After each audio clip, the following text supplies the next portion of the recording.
Wow! So, ito yung mga mini manifestation guys 'no, your wish is my command sabi ni, universe. So, sabi ko nga sa inyo hindi porket may mga balakid kayo, eh, hindi na magma-manifest yung mga desires niyo. Puwede pa rin siya mag-manifest, puwedeng may delay nga lang, pero basta naging consistent kayo and nag-persist kayo, magma-manifest at magma-manifest 'yan. So, dasal-dasal lang guys, siyempre sabayan ng, pagkilos and sabayan ng positibong mental diet, para talaga mag-manifest yung mga dinadasal niyo mga kapiksi.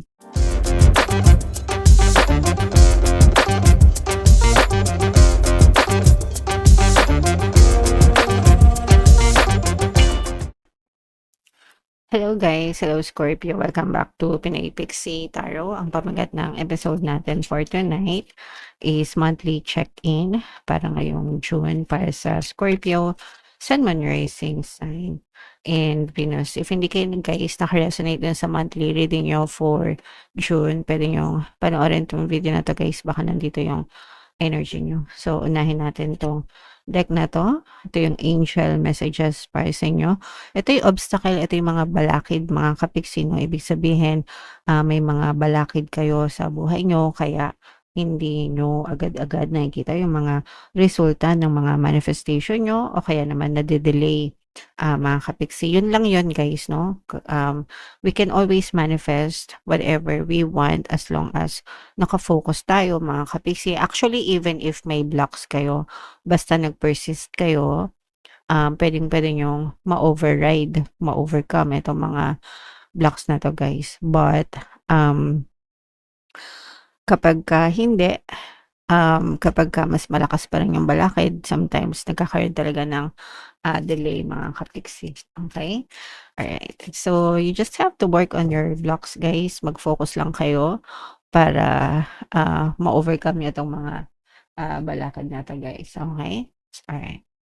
So, yung next na message naman sa inyo is, support mga kapiksi 'no. So, ibig sabihin nito maganda yung, support system niyo guys.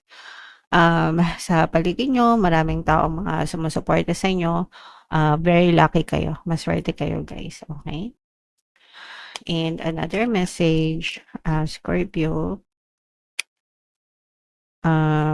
eto naman ay yung pagbi-build ng matibay na structure or ng pundasyon sa buhay niyo.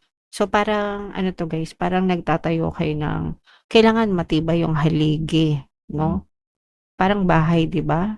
Yung bahay na tinatayo natin kailangan matibay yung haligi, yung pundasyon para lumindol man 'di ba?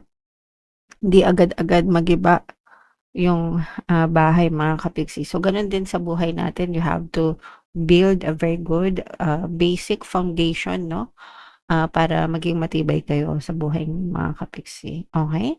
Alright, so yeah, comment down below if naka-resonate kayo diyan guys. So, ito naman ay sa love, energy guys, tingnan naman natin yung energy supporting your love situation, Scorpio. So, yung first message natin guys,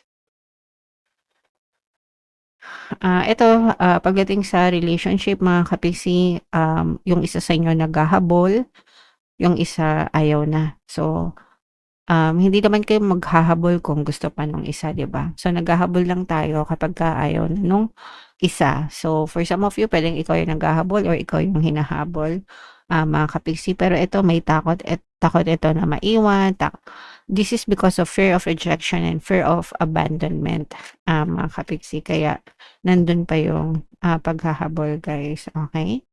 Alright. And, eto naman guys is codependency sa mga, bisyo 'no. So, puwedeng may bisyo yung person mo, kahit anong bisyo guys 'no. Sugal, alak, ah, bisyo, mga masasamang bisyo ganyan, babae or lalaki puwede rin guys.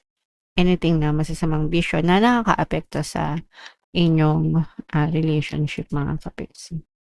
And another message sa inyo, ito naman ay unconditional love 'no. So, for some of you swerte naman kayo sa relationship mga kapiksi dahil very harmonious yung relationship ng ninyo with your partner or specific person. So, yung mga nakaka-experience nito guys, you are swerte, lucky kayo sa pag-ibig guys. Alright, so comment down below if naka-resonate kayo dyan, Scorpio. So, shuffle natin 'to guys. Ito yung deck na gagamitin natin. Hanapin natin yung energy ng Scorpio. Habang sine-shuffle ko 'to guys, panoorin niyo na yung video natin regarding sa ating paano mag-manifest ng abundance video course. Kapiksi, sawa ka na ba sa mga struggles at hirap sa buhay mo? Masipag ka ba at masikap sa buhay ngunit hindi ka pa rin umaasenso? Ilang beses ka na bang nag-attempt mag-negosyo at mag-invest pero palagi ka pa rin nalulugi? Sa pagkakataon na ito ay maaaring may subconscious beliefs ka na nagiging balakid sa iyong pag-unlad at pagyaman. Introducing, paano mag-manifest ng abundance video course. Dito ay matututunan mong ma-overcome ang mga balakid mo para tuluyan ka ng umunlad, umasenso, sumagana, maging matagumpay, successful at maswerte sa iyong kabuhayan, pera, trabaho, negosyo, salapi at kaperahan ng bonggang-bongga. Dali, mag-send na ng email sa pinoypixie@gmail.com at simulan na ang iyong pagyaman ngayon. Alright, so sa lahat ng gusto mag-avail ng course guys, meron tayong paano mag-manifest ng abundance video course, paano mawala ang third party, at magkaroon ng harmonious na relationship, paano pabalikin sa ex or vice breakup. Sa mga interesado guys, mag-send lang kayo ng email sa pinoypixie@gmail.com. And sa mga naghahanap ng pampaswerte guys, meron tayong money shaker jar. Ito yun guys, no, super liit na bote, pero super effective guys and super powerful. At saka ito guys, so ito yung ating WhatsApp number, chat na lang ako dyan mga kapixie. So, Scorpio, kayo ay represent ng Queen of Cups. Kung ano lang yung makaresonate sa inyo, guys, take that message. Ito, guys, maganda ito kasi ibig sabihin ito, sinusubukan nyo ng itapon yung mga negative na nangyayari sa inyo para maka-move on na kayo. And tama yan, guys, kasi diba sabi natin sa inyo kanina, maaari kayong may mga balakid, no? Obstacle dun sa mga or balakid dun sa mga bagay na minamanifest nyo. And ito guys, usually, ito ay dahil sa mga negative na emosyon, mga negative na pag-iisip nyo guys. So, you have to let them go. You have to release them. Kailangan nyo mag-move on. Kailangan nyo pakawalan itong mga negative thoughts and emotions na to. Itong mga trauma na to guys para maka-move on kayo and para mawala yung mga balakid, mas maging maluwag yung daloy ng buhay nyo in general guys. Okay? So, good job kayo dyan, Scorpio. For some of you, ito naman guys yung sinasabi natin na support, no? Kasi for some of you, meron talaga mga loyal na tao na handang sumuporta sa inyo. So, usually, ito yung mga pamilya, mga kaibigan na talagang very close and very supportive sa'yo. Sometimes, even strangers, especially kung nasa social media kayo, tapos yung source of income nyo is SOCMED din guys. Kasi sa panahon ngayon, marami ng buhay na umaasenso dahil sa social media guys, no? So yung mga supporters nyo, mga followers nyo, mga subscribers nyo, yan, so sila yung tumutulong din sa inyo, mga kapiksi. Alright?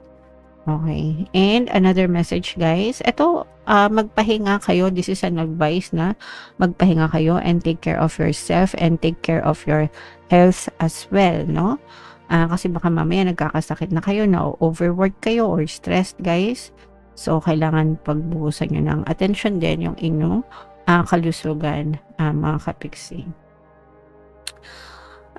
Umiwas kayo sa mga magugulong issue ng politika. Yeah, so pwedeng sa iba politika guys or magugulong issue sa buhay, even sa social media, ano guys. Pag nagbasa kayo ng balita sa social media, mas nakaka-stress pa yung mga mababasa mo sa comment kaysa dun sa balita mismo, no? Napansin ko yan guys, lalo na pagka ang issue is or ang balita is tungkol sa politics, yan, so kaya walang pag-asenso yung Pilipinas, no, kasi mga tao mismo yung nag-aaway-away. Anyway, yeah, so umiwas kayo sa mga gulo guys, do yourself a favor and protect your peace of mind, mga kapiksi. So, ito naman ay harmonious relationship guys, unconditional love, no? Kagaya nga nung nakita natin kanina. So, for some of you, swerte kayo sa pag-ibig kasi talaga nararamdaman mo yung affection ng iyong partner o specific person. So, ito ay pagkakaroon ng harmonious na relationship. Kung gusto niyo magtuloy-tuloy yung pagkakaroon ng harmonious na relationship guys, makinig kayo ng mga relationship subliminals natin. Makakatulong yan sa inyo, Scorpio. Wow, so ito yung mga mini manifestation guys, no? Your wish is my command, sabi ni universe. So, sabi ko nga sa inyo, hindi porket may mga balakid kayo, hindi na magma-manifest yung mga desires nyo. Pwede pa rin siya mag-manifest, pwedeng may delay nga lang, pero basta naging consistent kayo and nag-persist kayo, magma-manifest at magma-manifest yan. So, dasal-dasal lang guys, syempre sabayan ng pagkilos and sabayan ng positibong mental diet, para talaga mag-manifest yung mga dinadasal nyo mga kapiksi. So, ito yung mga brand new beginning. Ito yung mga bagong simula, guys. Pwedeng sa business o kaya sa investment, no? Or kung meron kayong mga personal na project for yourself or sa buhay nyo na gusto nyong simulan, mga kapiksi. Maaaring ito din yung magdala ng bagong kulay sa buhay nyo. Minsan kasi nagkakaroon tayo ng mga bagong inspirasyon, mga bagong idea. So, parang nadadagdagan ng kulay yung buhay natin. Nagkakaroon ng purpose, guys. Okay? So, this is a fire sign energy, guys. Aries, Leo, Sagittarius. Ang nakikita natin dito is, for some of you, you are standing up for yourself, no? Kumbaga parang this time, gusto mo namang sundin yung sarili mo. Gusto mo namang sundin kung ano yung gusto mo sa na mangyari sa buhay mo. Okay? So, ganyan. Yeah, so brand new beginning ito, mga kapiksi. So, ito yung hudyat ng bagong simula para sa inyo, guys. So, kung ano yung gusto nyong gawin, kung ano yung gusto nyong i-focus, guys, it's never too late to start and focus on your desires, mga kapiksi. Alright? Okay, so comment down below, guys, if naka-resonate kayo. Ito, guys, i-mind nyo na itong mga mini manifestation na to, itong mga bagong simula, guys, no?